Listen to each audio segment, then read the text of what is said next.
So Sarah, welcome to the show. I'm really happy to have you along, really pleased that you agreed to come on the show. And I'm really excited for our conversation because I know you're going to bring some fantastic expertise to a really common problem, or a problem that's really developing in the area and the time that we're living in. But before we jump into that, I wondered if you just wanted to kind of maybe introduce yourself and let everybody know how you came interested in canine behavior and kind of what led you down that path. Certainly, I'd be happy to. Thanks so much for having me. First off, I'm really excited about our conversation and collaboration from two different angles of the animal field, so to speak.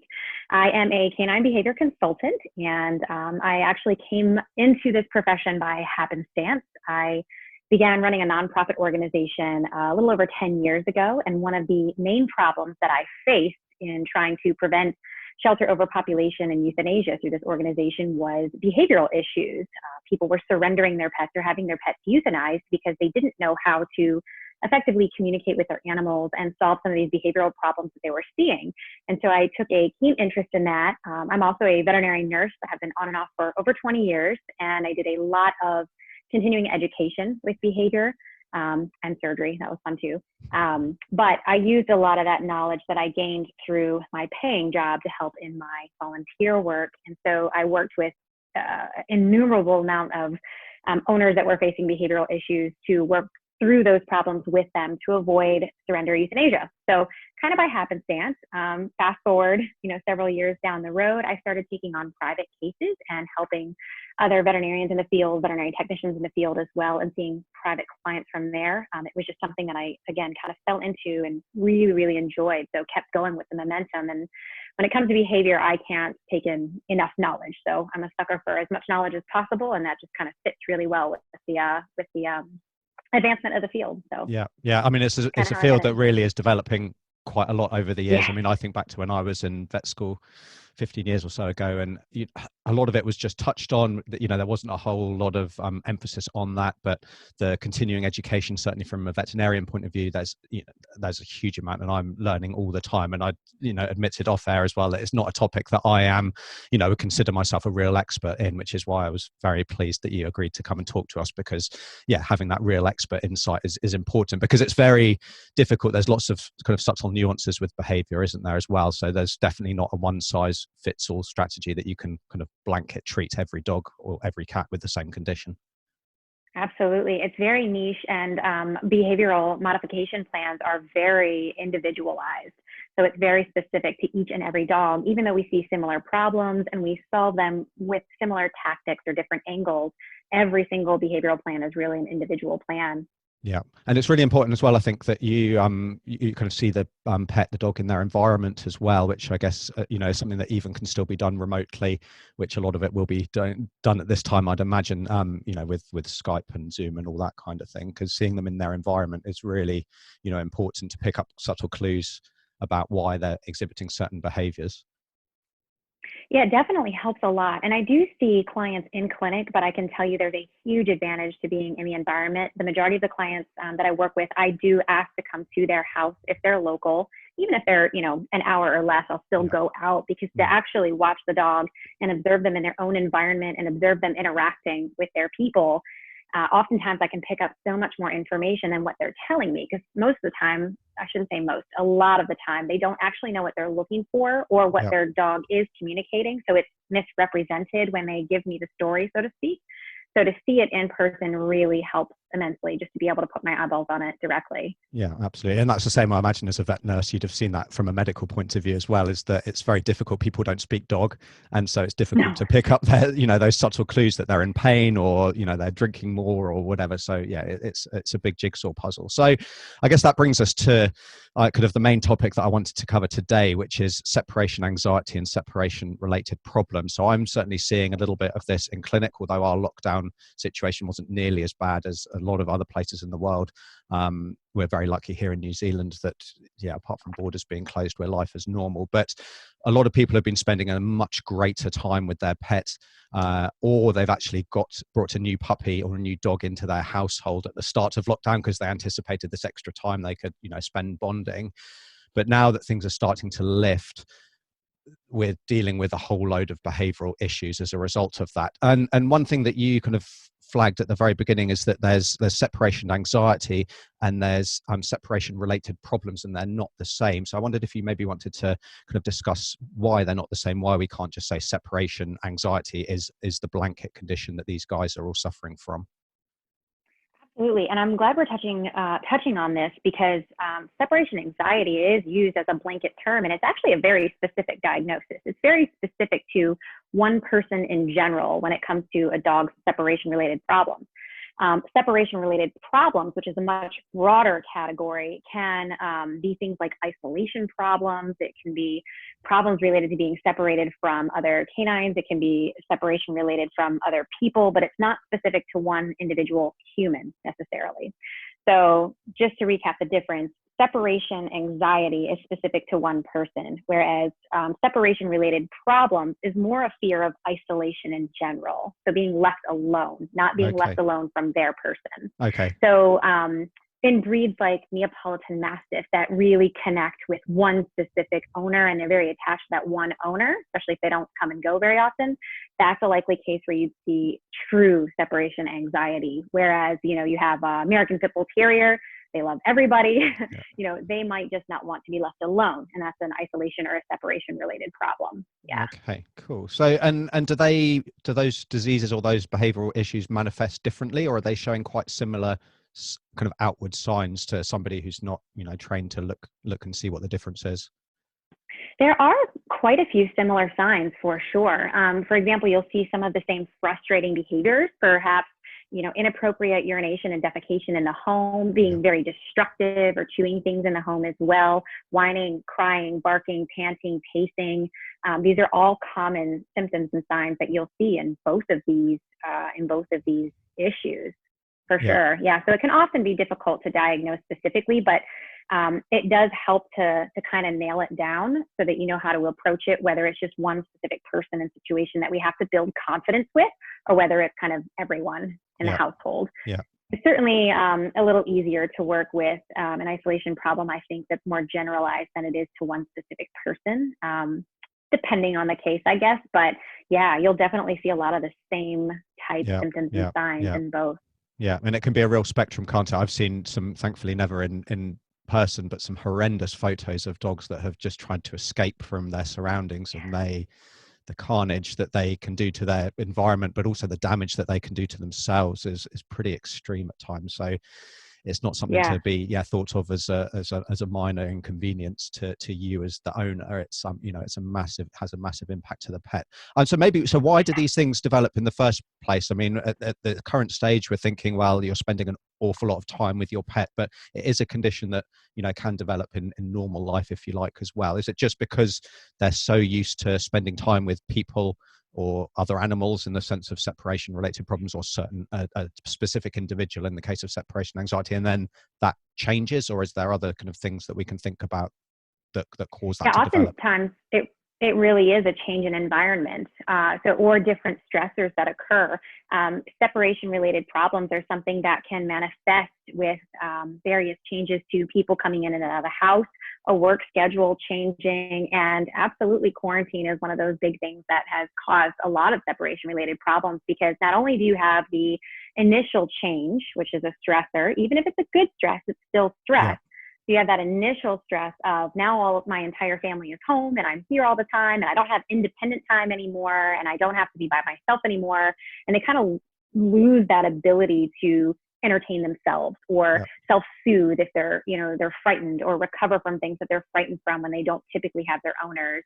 So normal levels anyhow. And then that does, then you throw in a second change to where all of a sudden overnight they go back to work again and you've just disrupted their whole entire universe again. So not only is it one shift, but then it's two shifts within a small amount of time, and that can really throw their world off. And so that's where you'll start to see some of these frustrating behaviors from them. It's a lot easier for them to handle that or tolerate that if it's a gradual change. Yeah. Anytime we're going to change something in the dog's environment, it's much easier for them if it's obviously a gradual change. It's easier for them to get used to.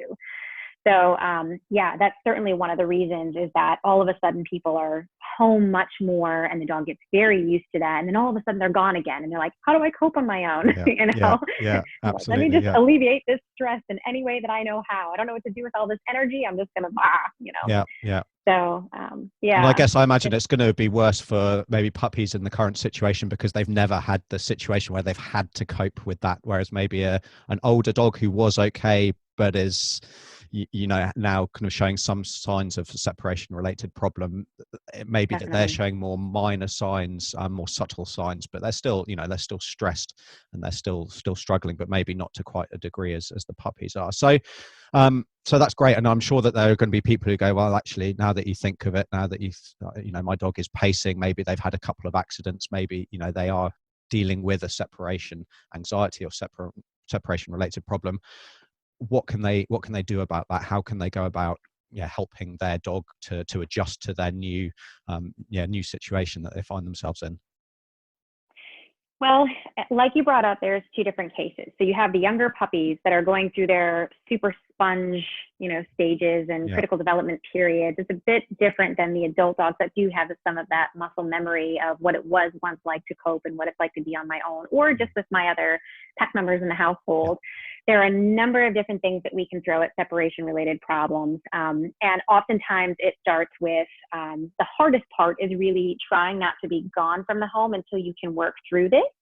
And it's an undetermined amount of time. So people are like, I can't just be home for an undetermined amount of time. But having somebody, if it's not true separation anxiety, if it is an isolation issue and it's not that one person, having other people that can help, other family members that can help, a pet sitter that can help, friends, family, whatever it is, that might be able to take the place of you when you're not there until you can get your dog back on a normal routine, a normal track. Unfortunately, with separation related problems, a small setback is much bigger than we perceive. Even if they're like, oh, well, they only got out once and defecated once, or, chewed one shoe while I was gone within the week. It's more of a major setback for the dog than it is for the people as far as perception is concerned. So if you can, your best bet is to have the animal not alone just during that transition period when you're working on a behavior modification plan to get them out of that. Increasing your enrichment schedule and your physical activity schedule. So making sure that you are mentally stimulating them when you are home and physically stimulating them when you are home as well. And often that's best if you set a very stable routine that your dog can predict. So getting up at the same time in the morning, feeding at the same time, doing your walk at the same time, doing your playtime at the same time. The more predictable that the routine is, the more the dog will slide into that and feel a lot more secure and comfortable with it too. There can be some medical intervention, as you know. I always refer all of that out to my veterinarians. Obviously, I don't ever make any medical recommendations whatsoever. That's not my field. However, I do often recommend for any dog that's experiencing signs of fear and anxiety, especially in separation-related cases, to do a nutrition check. Make sure that we are on highly digestible proteins because the gut and the brain are directly connected. They communicate all sorts of stuff to one another. Without getting into too much scientific detail. So doing a nutrition check to make sure they're on, good quality nutritional diet and potentially a full spectrum probiotic supplement, looking at doing a probiotic supplement like Calming Care, that Purina has. Some places it's over the counter, some countries it requires a prescription via veterinarians, but Bifidobacteria longum is the specific strain in that product and some over-the-counter products that really help kind of balance the gut, especially in animals that experience really high levels of anxiety or fear. So just a few things you can do. Definitely mental and physical stimulation, setting that routine, supporting them nutritionally, and also what's really important is keeping that energy level down when you're coming in the house and when you're leaving the house. So not coming in and being like, oh, Flippy, what's up? I've been gone all day. It's so good to see you. And you're like, whoa, just keeping that calm. Hey, buddy, how's it going? And going about your routine and keeping that energy level down. Because if you have a lot of energy coming and going, you're going to add to that energy when you're gone. And they're just going to ruminate over that, fixate on that, and make it worse for themselves when you're not there. Yeah. So I've one thing, and just you mentioning that, it kind of brings it to my mind again, is that dogs, they'll pick up triggers as well when you're about to leave. So you're hunting the house for your keys and your wallet and your phone and everything else. And actually, if you could have make it much more low key, so you kind of grab everything and go, that's going to be a little bit better than from what you say, rather than having a whole rigmarole of spending 30 minutes getting ready to go and your dog being wound That's up right. for that whole time and getting worse and worse.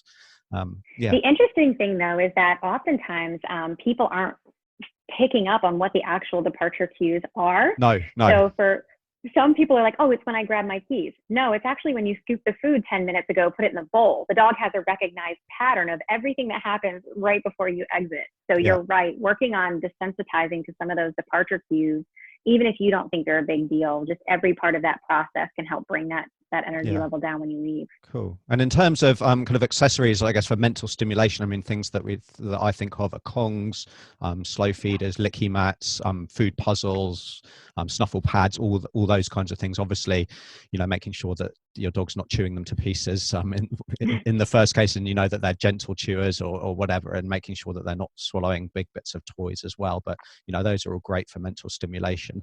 Are there any other? So we kind of when I think of other fear-related problems, there's like the body wraps, and the name of them escapes me. The thunder shirts, I think it is. Yeah. Do those kinds of things help play a role as well, or is that just they're completely separate problems, so they're not going to help in this situation? I don't find that they help that much at all in this type of situation. Those are more event specific. Yeah. So, noise related, pressure change related, things like that.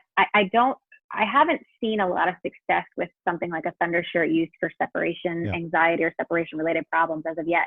However, I'm up for trying anything. Like if you put it on the dog and you think it makes a difference, go for it. And I guess every maybe dog is individual. And maybe if you're using it for another reason and it helps, then maybe you can just use it, put it on and things. And I guess we know that there's an association with comfort for sure. Like dogs that we muzzle, we know that building a positive association with a muzzle can just alleviate stress in general because it really likes to have the muzzle on. So the same could be for a thunder shirt as well. I could see that. Yeah. And then you mentioned kind of supplements and medications and things like that, and there's definitely a role with those, and there's a number of those in our toolkit, and they'll be dispensed based on individual history and health and all that kind of thing. But one thing that I'm very cognizant of as a vet is that drugs aren't the solution to the problem. They can help manage it. They can help a dog maybe cope in the short term, but we don't want to rely on them as saying, well, I'm giving X, Y, or Z drug, they seem to be calmer, so I don't need to do anything else. So I always stress, and we are very lucky that we do have a behaviorist kind of about an hour and a half away who does travel, so can come and see my clients. But I always stress that to my patients that really, drugs aren't the answer. They might help in the short term, but it's so important that you work through all of those things that you've just said. So that's great. So hopefully, I mean, that's going to sort things out for them. Obviously, if people are struggling, then they need to consult with a behaviorist. So people like yourself who are doing them online when you can't travel are great, but seeing a local behaviorist is important. If they can come to your house, that makes a huge difference. But hopefully we can avoid this problem in the first place. And I guess I'm a big believer in prevention is much better than cure, certainly from behavioral problems. It's a long old process, isn't it? Like you say, the time is indeterminate. For some it will be short, for some it will be a really long-term effort that you never get a full handle on, and you just help to cope with general behaviors. So if people are finding themselves in a lockdown situation, or they're thinking about bringing a puppy into their house, how can they prevent this from ever rearing its head? Because that's got to be the main goal if we can absolutely get there. Absolutely. And the general answer to that is by providing all of the puppy's needs. And so it's not as simple as it sounds, obviously, but looking at things like we were talking about before, tackling things like their enrichment schedule, their daily one-on-one time. Oftentimes I'm like, okay, what do you do that's enriching with your dog? Oh, I have a big backyard. I send him outside and he goes and runs and plays. Well, we've domesticated animals to be our companions, and they thrive off of that. They're very eager to please animals. So making sure that they have adequate one-on-one time, at least 30 minutes twice a day, morning and evening, when they have those two waves of periods of energy and their second wind, so to speak. So enrichment, physical activity for sure, building in really good parental direction early on, setting routines. And then also that other piece to that is building in independent time. So teaching that puppy when it's time to settle and when it's time to independently play. And like you had mentioned before, we can do that with puzzle toys, frozen Kongs, with crate time. Also something that people don't think about is even if you're home, put your puppy in the crate for rest periods, for nap Yeah. periods. Not only does it help them retain information that they've learned throughout the day in training with latent learning, but also it teaches them that independent rest time, and they become very comfortable with that. And that's what you want. You want them to enjoy that separate time and then enjoy the time that they're with you when they are, but understanding those different periods. So building in everything that they need, obviously from nutrition and things like that too, but more importantly, activity-wise, Yeah. schedule-wise with physical and mental activities, and then also building in that independent playtime for themselves.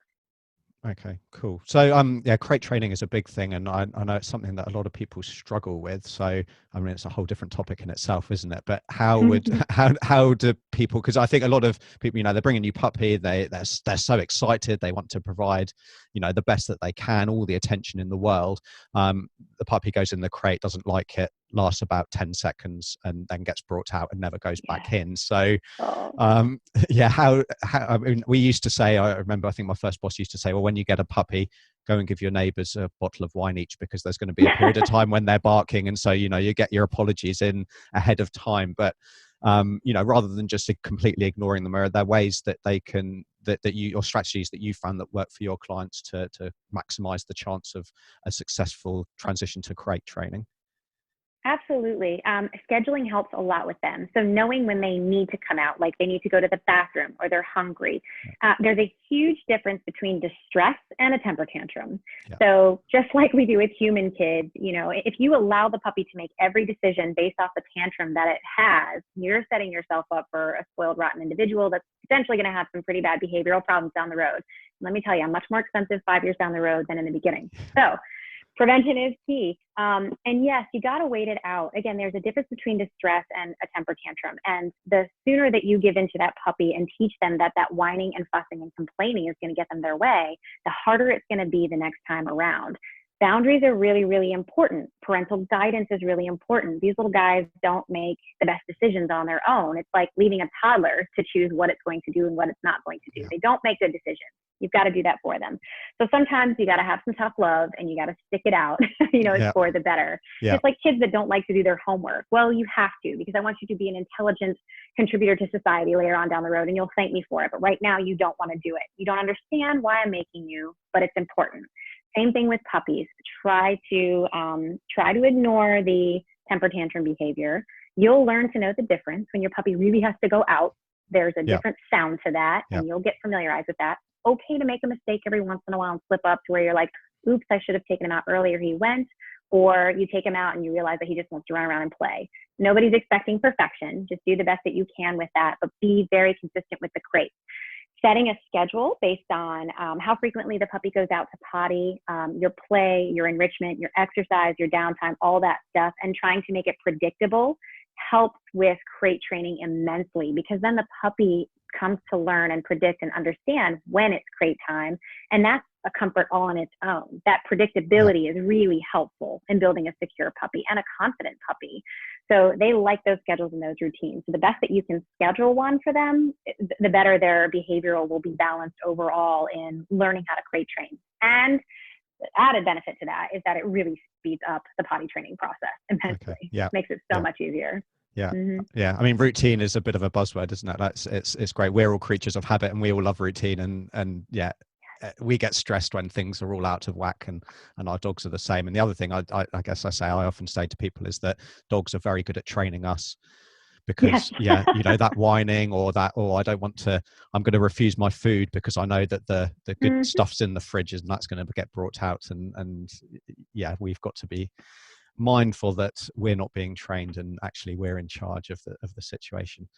Perfect. So Sarah, that is some fantastic information. I've got all kinds of different things that I can be telling my clients now, and my brain is kind of overflowing. So I know that's going to help immensely with a lot of people that's going through a very difficult time. I mean, it's the last thing that we want when there's all kinds of upheaval in our lives, like we just said, routine. Having the stress of a dog who is hurting themselves or is destroying their environment is yeah, has a massive impact on owners as well. So I know that's going to make a huge difference. So thank you so much for joining us today. Just before we go, where would you like to kind of send people if if they want to know more about you and the work that you do? And there's a whole load of other work that we haven't touched on. Your non-profit with the American Pit Bull Foundation. And maybe there'll have to be a repeat show, because pit bulls are they are a fantastic breed of dog that are very misunderstood. And your nursing career and everything like that. So yeah, where can people find out more about you and the fantastic work that you do? Sure. So the best spot to go is just directly to my website, which is saraondrako.com, SARAONDRAKO.com. And the address for the nonprofit organization is apbf.dog. Also have a YouTube channel. It's just YouTube/Sara Ondrako, and you can catch me on Instagram, LinkedIn, and Facebook as well. Everywhere. Absolutely everywhere, which is the life of an online entrepreneur and business person, isn't it? No, that's fantastic. And I'll leave all those links in the show notes and descriptions as well. So if you want to check those out, then head over to the show notes in the description. But yeah, thanks so much for joining us, Sarah. And yeah, you take care. Anytime. Thanks so much. You as well.